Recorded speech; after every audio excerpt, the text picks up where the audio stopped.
Oh, the garden. Oh, the person in the garden. Hello. I'm live a little bit early. Just make sure everything's working. Since, like I told you before, tech support's still lounging on the beach of South Carolina. And not here where I need him to fix my cameras. But I talked to him briefly last night. And he will not go right to bed on Sunday. He will fix the cameras. Other exciting news for the garden. If all goes well, we'll have a lilac in the garden. Lilac Lantern will be here live, doing side by side with me on our normal chat time. And it's gonna be kind of fun. I'm gonna explore her favorite crystal, which is stone, actually, is the bumblebee jasper. And we're going to talk about that and some fun stuff. So I'm just got 4 viewers. Yay! 4 viewers.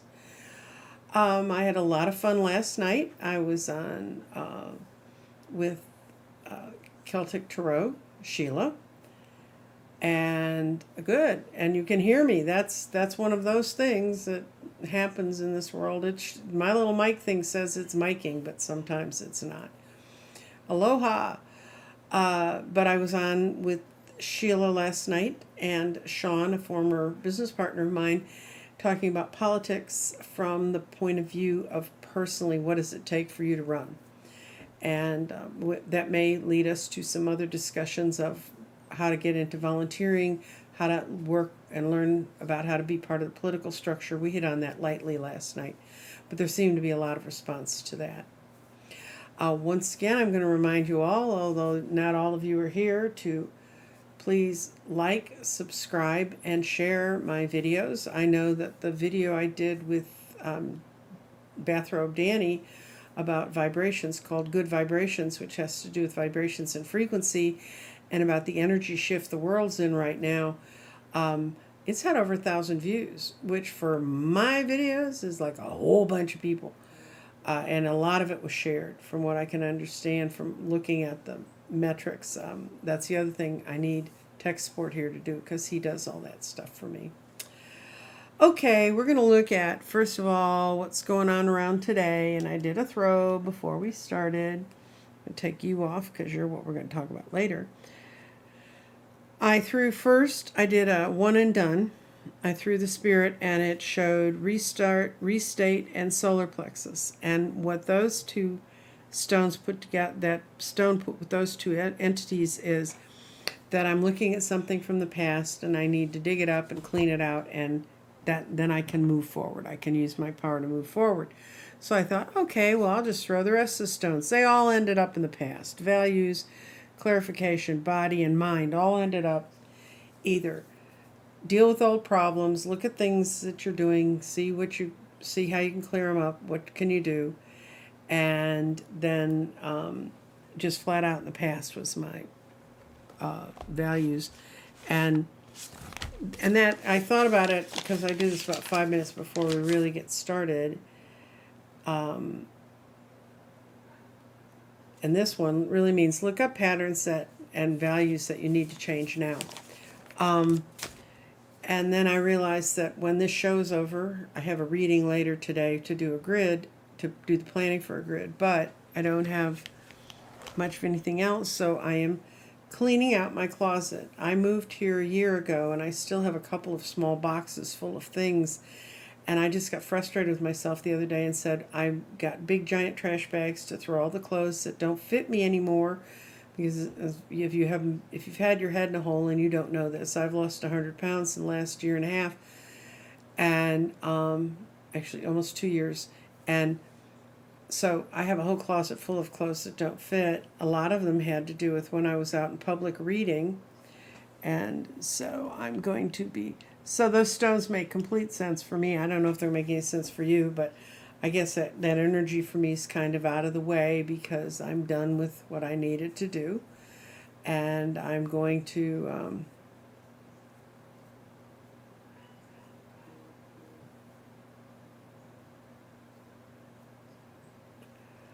Okay, Angelita, I'm glad that you can find them. You can always go back and catch them later. I mean, there's nothing so incredibly important about being live unless you have a question.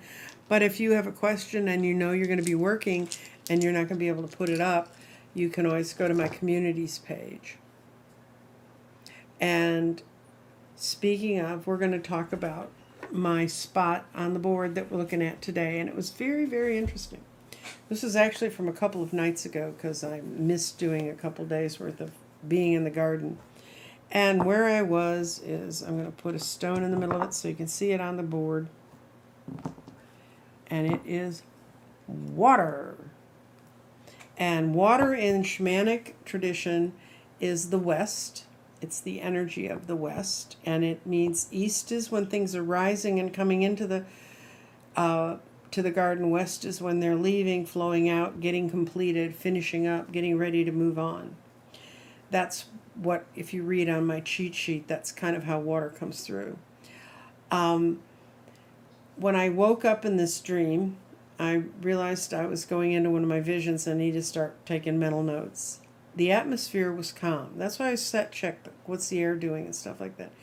I was standing in a meadow. There's a small lake nearby. I was feeling very settled, very peaceful, like the water that is moving feelings and they can flow through you in time. There were clear, fluffy clouds up above me, and I began to realize those are also full of water. So the water was flowing in the ground around me, flowing into the lake near me, and in the sky above me. Things were moving. And then there was a fog that came up, and it surrounded me with that dense feeling of blanket. Now, I grew up in the Midwest where we used to have fog a lot, but I didn't grow up in Texas. We don't get fog very often. It's water, but it's water that's not dense enough to be a drop, but it can blind you. It can isolate you. It can make you feel very separate from others. You feel, intuit in fog, but you don't really know because you can't see that clear much forward. Using sense, not logic. You must go beyond your normal senses to move forward, to get to your base. And then I hear the fairies, the wee folk, the voices in the running water, and hear the voices in the air. What form is the water? So in other words, from now on, when I throw stones in there, I'm going to try to intuit what form of water I'm seeing. Is it water that's flowing? Is it water that's above me, sailing by me in the air? Is it water that's surrounding me like a blanket with fog? First impressions of the stone will be what kind of water am I in? Water cleanses and it also washes away.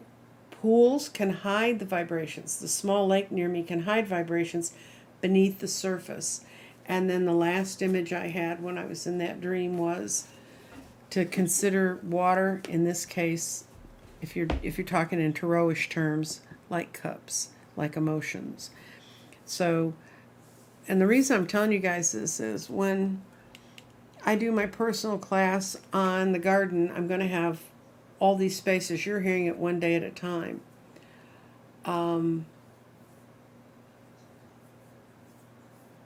And I'm going to see about getting them all arranged in a way so that you can have a deeper interpretation, because people can use the sheet, and trust me, if you're like Vivian in Puerto Rico, you're going nuts. That woman's picked up that sheet and she's running with it. She's given me information out of the garden I don't have because it's a new tool. It's everything you are learning about it, if you're trying to work with it, is as valid as anything I say. And when I teach my class, I want to have the most comprehensive information that I have available for something that was channeled in February and really made physical in May, so that we can all begin to work with it. When I teach my class, if you get the garden, on the garden is this little QR code. He's right there. No, he's right there. Okay, that little QR code, that will lead you to my website, to a special page, which will have the PDF of the cheat sheet. It also has the PDF of all of it will have all of the PDF of all these explanations to help us deal with it. So it gives my class a better framework. When I run the class, I'm going to run it in a Zoom format, and I think I'm going to limit it to 15 persons a class. If that means I have to do 3 classes, and I do 3 classes, because when you get 40 people in a room, I don't think it works as well. I mean, not because this is so new to me, it's so new to you. Thank you on congratulating me on my weight loss. I kind of went off the reservation and gained 5 pounds, but I got 4 of those off. So in another pound or so, I'll be down where I need to be, down in the losing weight again. Okay, and okay, Kathy G wants to know, what does the Spirit want me to know today? Kathy G. And then I'm going to go into some questions people gave me about rocks. I got 3 really good, solid questions on stones, so on the community page. Let's see. Kathy G. and the Spirits today. Ooh, you're all over the place, girl. Oh, whatever you're thinking about and you're saying, God, I can only get clear about it, go for it. You have go for it. You have, your mind is moving from an older space into a newer space. You've got your spirit in air, which is a wonderful place. It's got a lot of freedom there. Spirit is transforming your thinking. Your thinking's coming into a new place. Final thoughts on the situation are coming. You have your body in the crown, and that's wonderful, in the crown chakra. And your body there means light force of life is light force of life needs to guide your physical movements. So just let your body come along for the ride. Don't you're feeling all these things tingling around you, and you need to move forward. And for your values, you got the heart chakra. And I was commenting earlier to myself, I don't get many things in the heart chakra. I mean, when I roll stones. It encourages your understanding, but not in the physical realm, which makes total sense with the stone that's up here. It's not in your body, it's in your mind, it's in your spirit. Because you just know it's there. You don't feel it's there. It's maybe not even something that's physically in this world yet. But boy, whatever you're heading towards, you're going to go for it. Your spirit says, whatever your mind fixes on today, whatever your spirit decides to do today, you can go for it. Even if it's not part of our physical world. You understand that in the tarot, cups, wands, and swords are elements in the universe, but they're not physically in the world. The only thing that's physically in the world is pentacles or coins. That is something that is physically in the world. This is telling you, you don't need things that are physically in the world. If you think it, you can have it. So, if the rumor is true that when we do readings, it's for everybody in the room. Everybody in the room's in a great spot to start manifesting a new world for themselves.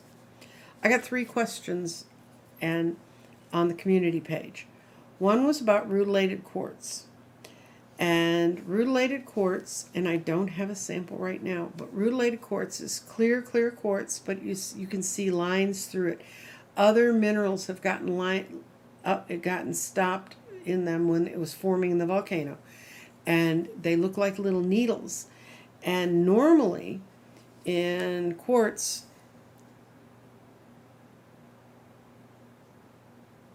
you'll okay.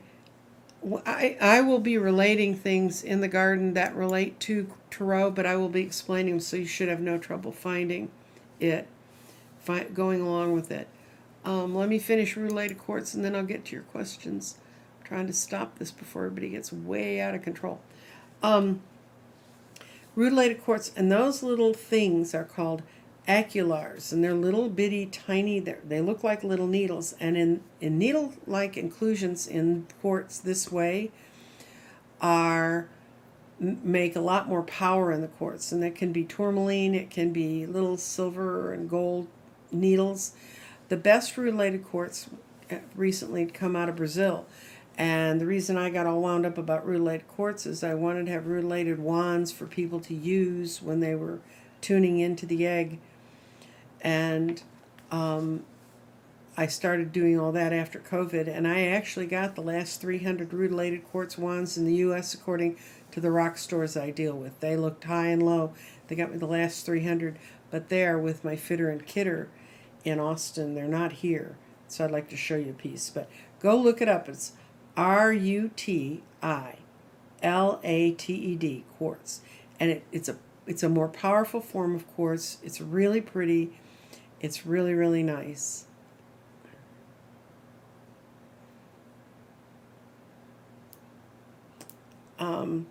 And then I had someone who asked me the question, what stones were good for their health? And I went to a place called Healthline, and I've actually put it in the notes for this show. But this was their top 10. Clear quartz is the master healer. You can use it for whatever health problem you've got, but it means meditating with it and sending energy in and asking for clarification. Rose quartz is a softer kind of healing. It trust in others, and I've always heard it heals your soul and it heals your heart.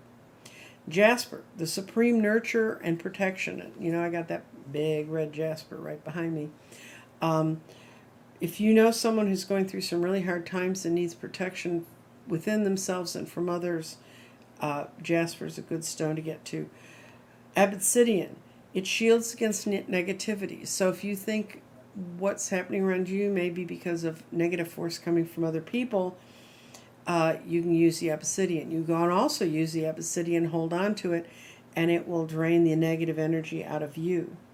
Citrine just brings joy and wonders, and it releases you from fear. So if it's kind of like you're being paranoid, don't be. This is the one that helps release that. Turquoise, it's a body, mind, and spirit healer because it grounds your energy really strongly, and it's been used as a healing stone in all different cultures for a long, long time. It's got a beautiful blue stone, so it's kind of serene. Tiger's Eye boosts your own personal power so you can take your own power to transmit out negativity or get rid of situations or get clarity on situations. And the 10th healing stone was amethyst, and it protects, it heals, and it purifies. And if you hold on to a piece of amethyst, you can feel all that pulsing kind of going through it. It removes negativity and it boosts your personal energy. That's why I chose it to be the spirit stone, because it doesn't tie into negative energy if that's what you happen to come across when you're working with something. Like if you call in your spirit guides and they say this might be a negative thing, you can land on it. Look at the fact this could be negative, but the amethyst is not going to carry that energy forward. That I got off Healthline. They have a whole section in the Healthline about alternative forms of medicine and other ways people can heal themselves. Now, someone asked me about cleaning, and I have done shows about cleaning stones. The first thing that showed up on this site was water and salt water. But there's a huge caution about exposing water or salt water on stones, and I'll show you why. This used to be a lovely, unscarred, pretty satiny finished selenite. It got wet. All those little spots are where the water went in and ate up the stone. So selenite's not a stone you want to cleanse with water. My thing with water is, unless you know it's like quartz or diamonds or gemstones, I wouldn't put it in water, because you have lots of other options on how to cleanse and purify a stone. Brown rice is excellent. There's no water that's going to get in it. You have to kind of get a bag of brown rice, throw your stone in it, let it sit in there for 24 hours. It's excellent for colored stones. Because some colored stones shouldn't be out in sunlight. You can't put them out in the sun. If you put rose quartz in the sun, it fades. So if you can use brown rice, and the nature of the plant energy from the rice purifies the stones. Natural light. Too much sun can hurt certain stones, so if a stone's colored, I would think a natural light wasn't the best. Moonlight's great, but 60 minutes in the moonlight ought to do it. Don't leave it sitting out there all night. You might come back and not have any stones. Another way to cleanse stones is saging or smudging or blowing holy smoke, Palo Santo, any of those sorts of incense things.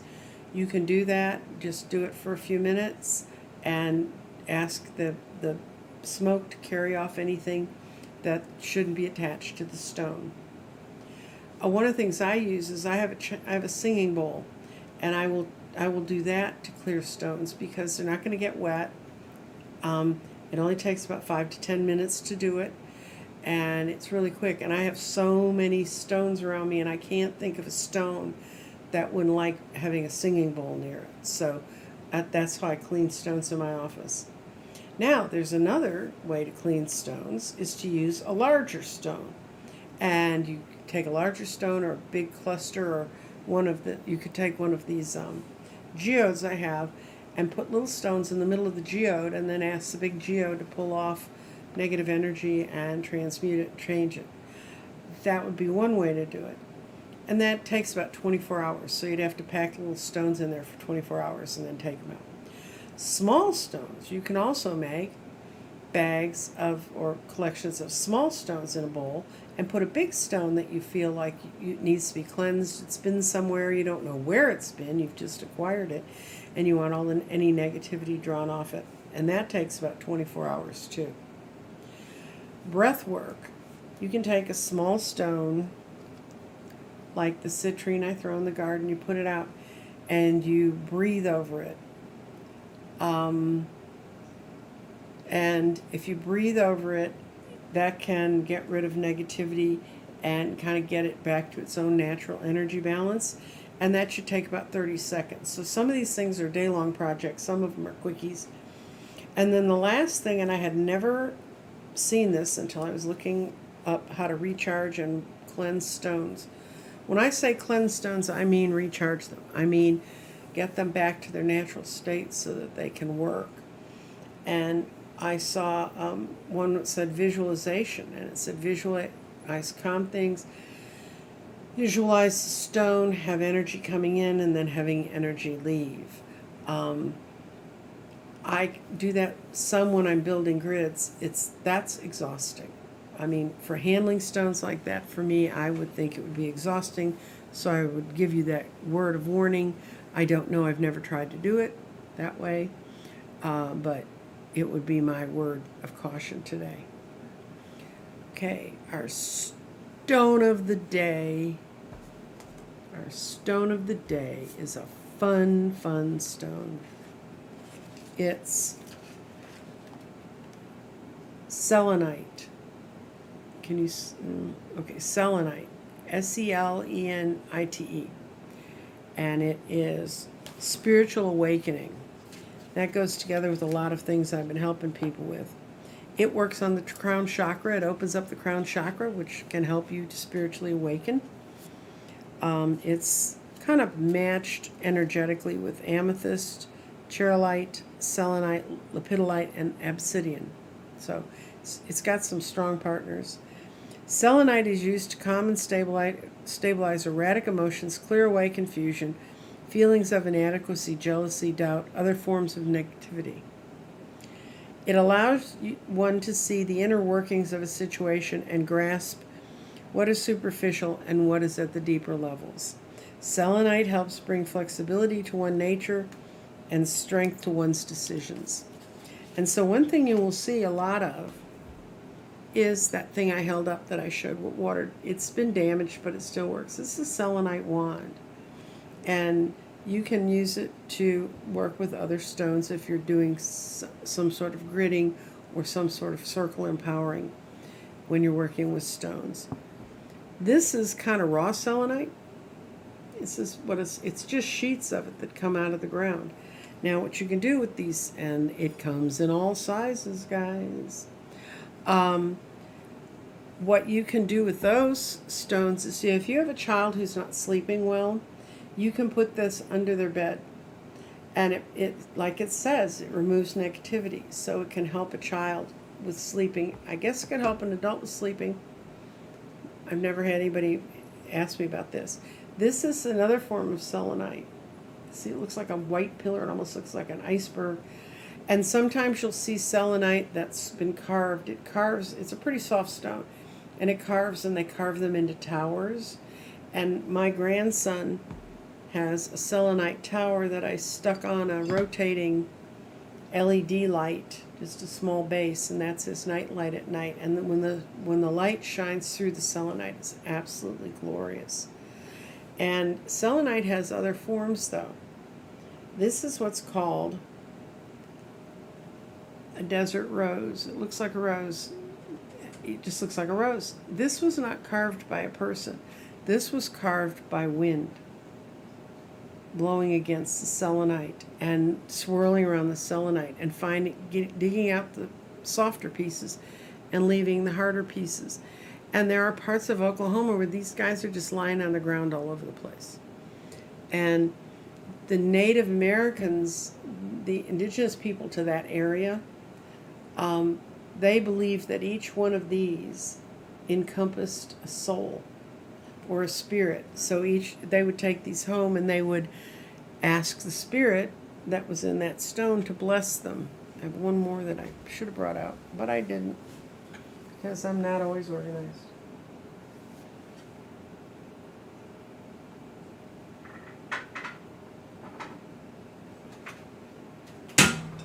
This is also a wind-carved selenite.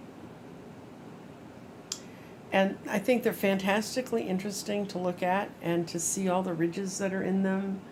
And that's why I collected these particular ones, because they were so unique. So that's selenite. And I did a whole show in my earlier shows, I did a whole half-hour show on just selenite. But I think it's a beautiful stone. I think it's worth knowing about.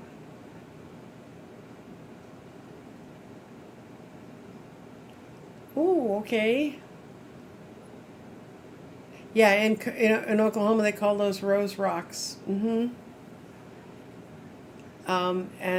so now I've gone through the stone of the day. Check my notes, make sure. I did space in the garden, which was water. It's about movement. Oh, okay. Let me do a quick reading on the earthquake that's hitting Alaska. Okay. Situation around the earthquake in Alaska. More are coming. It's energy that's just built up in the earth and built up in the earth, and it's ready. The body is ready to move. It's going to cause some spiritual changes. There is value in it from the past. The mind says it's true, and the clarification says go for it. So we're going to read those two.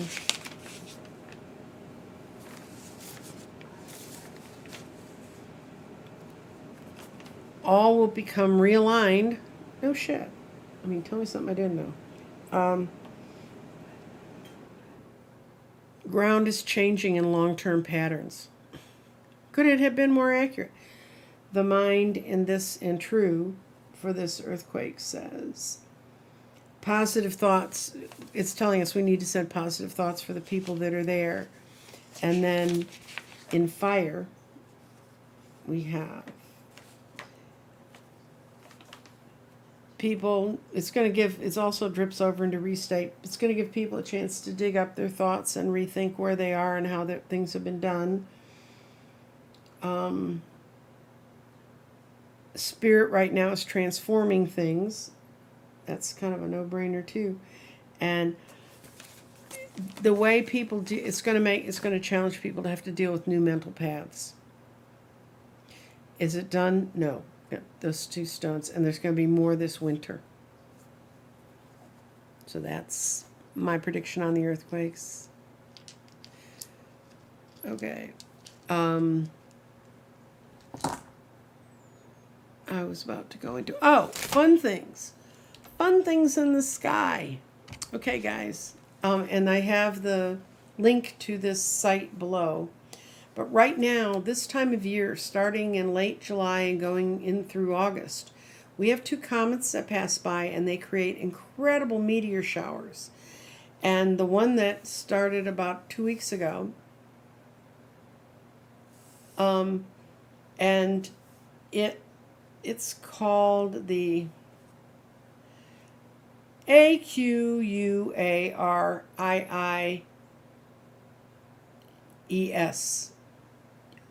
Aquarius. Aquarius? I don't know, but it's named after the um, the comet it comes off of. Um, it sends off a tail of stuff and it goes through the sky, and those are at their peak right now, and they're at the peak looking to the south early in the morning. Um, and then it's called the Delta Aquariad, and it shows up from midnight to dawn. In the northern hemisphere, it's in the mid to the late evening. In the southern hemisphere, it starts right around midnight. You can really start to see them right around midnight. That's the equator line that it's dealing with. They're close to the horizon. I got the information for this off earthsky.org/stargazing/, but I put that information in the comments below. And these are their tips. And the reason I'm telling you guys this is there's a lot of stuff. Sometimes when you just see these wonders from the sky and see how we're connected universally, it helps. And I think it's kind of fun to go look at these meteor showers. And it's the tips on going out to see a meteor shower is go out 20 minutes early to let your eyes have a chance to adjust. And allow yourself about 60 minutes of time to really look and see if you can see them.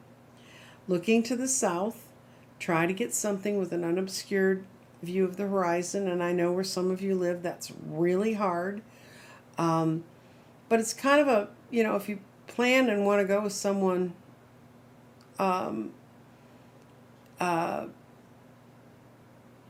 with a friend that is vaccinated, or you're going to be, it's an outdoor activity. You don't have to worry about all that other stuff. You could just go out. And in Texas, the reason it's good to go stargaze at this is that's about the only time during the day that the temperature is livable, since we're going back in the hundreds again. It started July 17th. Oh, this is, and it will peak, okay. The other one we have is the Pleiades, the Perseid meteor showers. And they're going to be at their full impact August 11th, 12th, and 13th. And the reason that's a great time is because there's not a full moon. As a matter of fact, it's pretty much a sliver moon by that time. And so you can go out and you can really get a chance to see them. So if you know young people, like I used to take my kids out and make them watch eclipses and all those things so they can see that we're part of a rhythm with the earth, and that can give people a more positive point of view about taking care of the earth we have. And just go to Earth Sky and you can sign up, and they will send you wonderful, wonderful articles about all kinds of different stuff that has to do with the sky coming to the earth. It's going to be in the south. It's going to be near Jupiter, and Jupiter is a planet we can see. It's bright enough that it reflects the sun brightly enough for us to see it.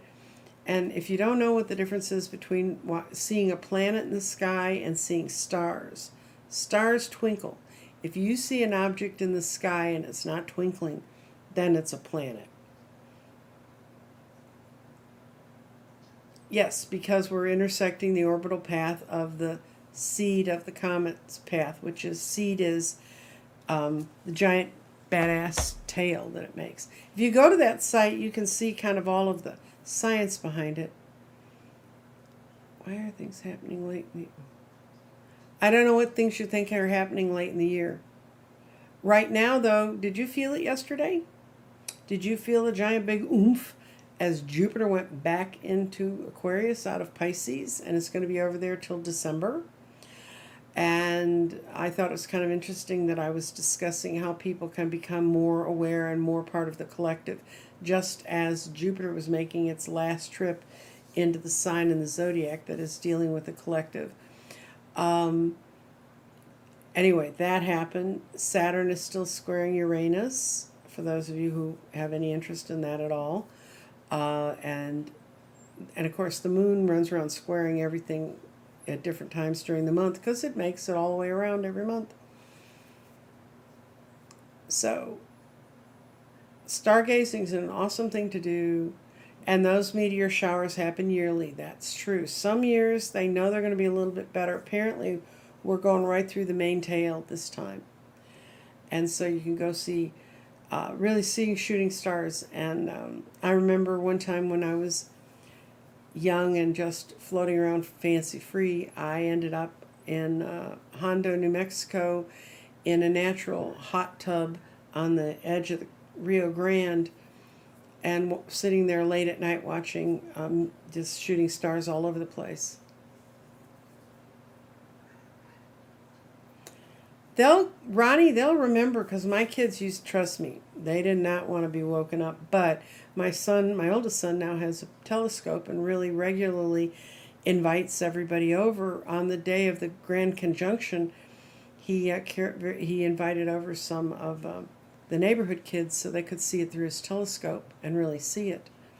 And he said that the parents comment now that during COVID, that was one of the few really special events. They came over as a family. Sean set it up. He backed off. They went and looked through the telescope, and he kind of managed to, everybody else, they all managed to see it, and it was a great thing for the neighborhood kids to get out, see something, and keep doing the social distancing.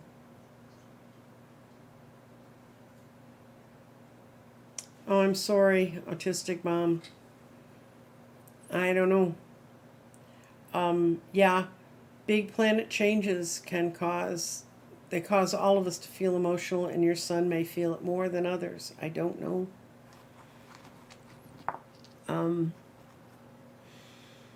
Anybody else have a specific question about any of this? I'm open for questions. I'm looking for a question. I've answered all the ones I got written on community page. I will be back here again tomorrow. And Saturday, I announced at the beginning, I'm going to have lilacs in my garden. I'm going to have lilac lantern. Andrea is going to come over and kind of see what we do. We're going to discuss things that I know she loves.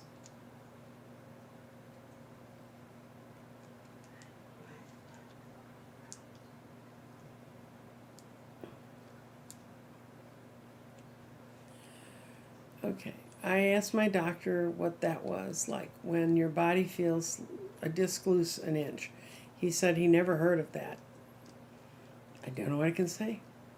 No, I do not sell stones.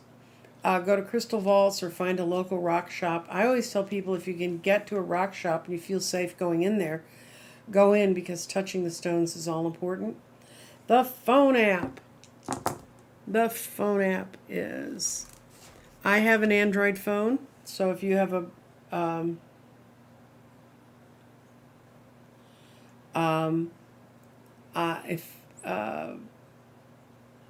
if you're not on an Android, these probably won't.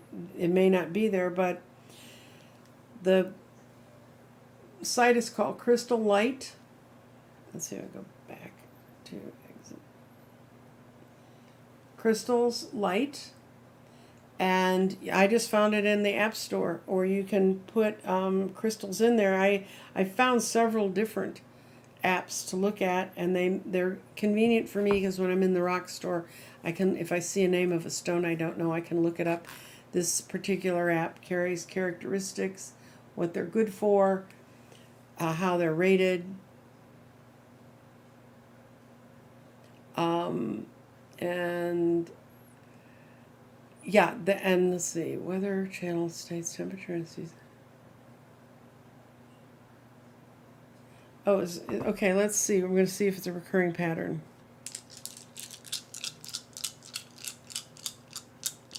Are we caught? Is the situation we're in a recurring pattern?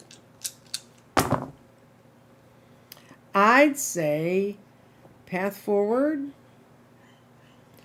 We're not clear on it yet. Okay. Oops, I keep forgetting I don't have two cameras. Path forward is that we need to use our minds to evaluate what we're seeing. We've got clarifications and false, which means that some of the impressions we're getting right now are not clear to us. No kidding. Tell me something else I don't know. Vision's a little bit clouded at this time, but the path forward says that open for the signs and omens to watch for it. Values coming out of the past, spirits moving forward. It's pushing us in. It says to look at the past and see what forms were there, but it's these two stones being in the path and moving forward pretty much tell me that some of our preconceptions about weather is that there's always going to be what was here was always going to be here, and that's not always true. But we also have more is being brought forward, and spirits here, and a good thing. It's transforming our thinking, and actually a lot, when this whole cycle's finished, we'll have a lot clearer idea because we have a lot better measurements. Okay. Is it a recurring pattern? Yes. Do we understand it completely? No. Because we're measuring it with new instruments we didn't have before. It's kind of like the ley lines. We never had the instruments to measure that energy before, or the Schumann resonance. So now we're having to build a body of knowledge to deal with it.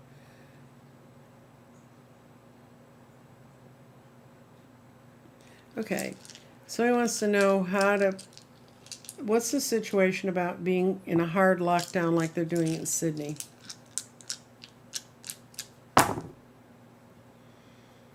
Okay, your spirit's going to awaken, and it's actually going to be a chance for your spirit to awaken. I don't think it's going to be as long as they think it is. It's given you a chance to kind of, restate means really weeding out your mind, or weeding out whatever's there. And in this case, it's your mind. And it's your mental stone. And it's giving you a chance to really sit down and think about things you wouldn't, if you had to deal with every day, you wouldn't deal with. And so you're getting a lot of chances to rethink things, but it's going to give you, in your particular case, because I was sort of asking about you, if you are in Sydney, your values are going to have a real chance to move forward. More abundance will be created in your own value system because you're having to really sit around and reconsider it. And you have spirit crossing 3 things. Your spirit is crossing. Spirit is not aligned with this. Spirit is in part not aligned with this situation, but it is its path forward. And what's going to ultimately happen from spirit being in this position is it's going to be transforming, but it's not finished yet. But out here in water, where things are finishing up and are moving forward, you have your body and your clarity. And in water, you have the clarity you need. Follow one of the many paths that are becoming aware to you, and this says ground yourself. So what I see from here is it's giving you a chance to rethink how everything is. That's really kind of valuable to you. I know it's a pain in the butt, but it's just what the universe is doing to us right now. Fake turquoise. Buy from a good vendor. That's all I can tell you. And I think I told you guys yesterday, if you hold something that's a true crystal, it will stay cold. If you hold something that's glass, it will warm up.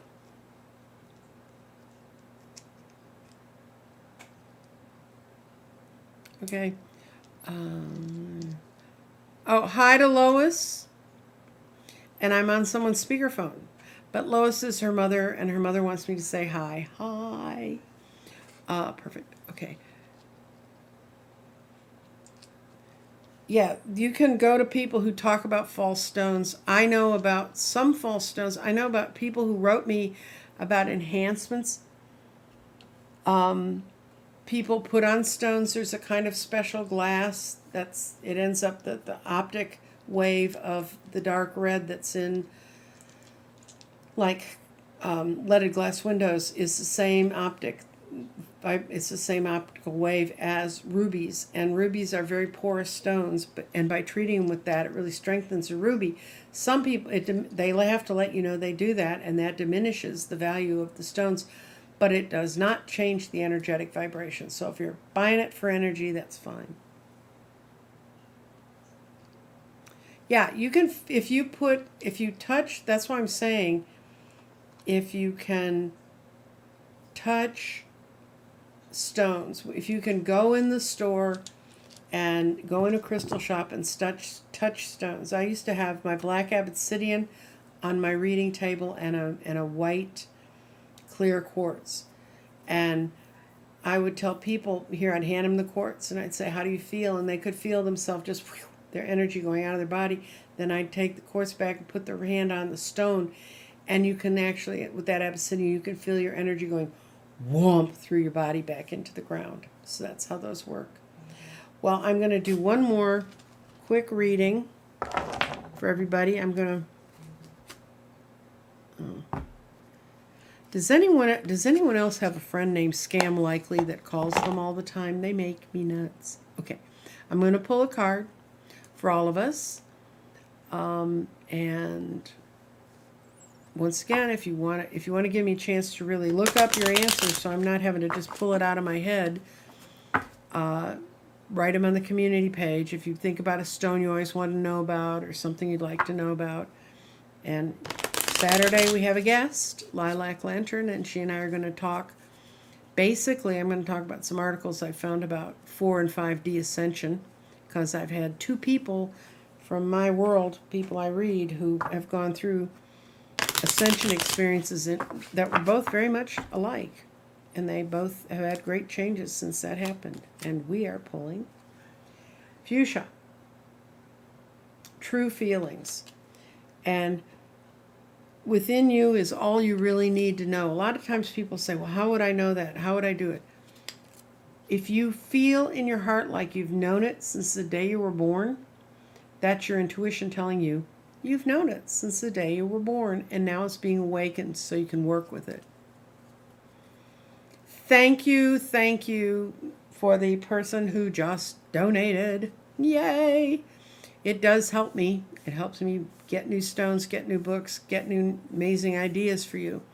And you're amazing too. Everyone who supports my channel, if you liked what you heard today and you have a friend who's always wanted to know about this stuff, share.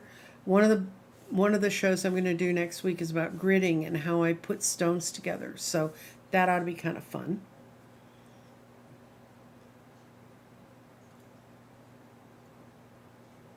The height of the biggest. Thank you very much.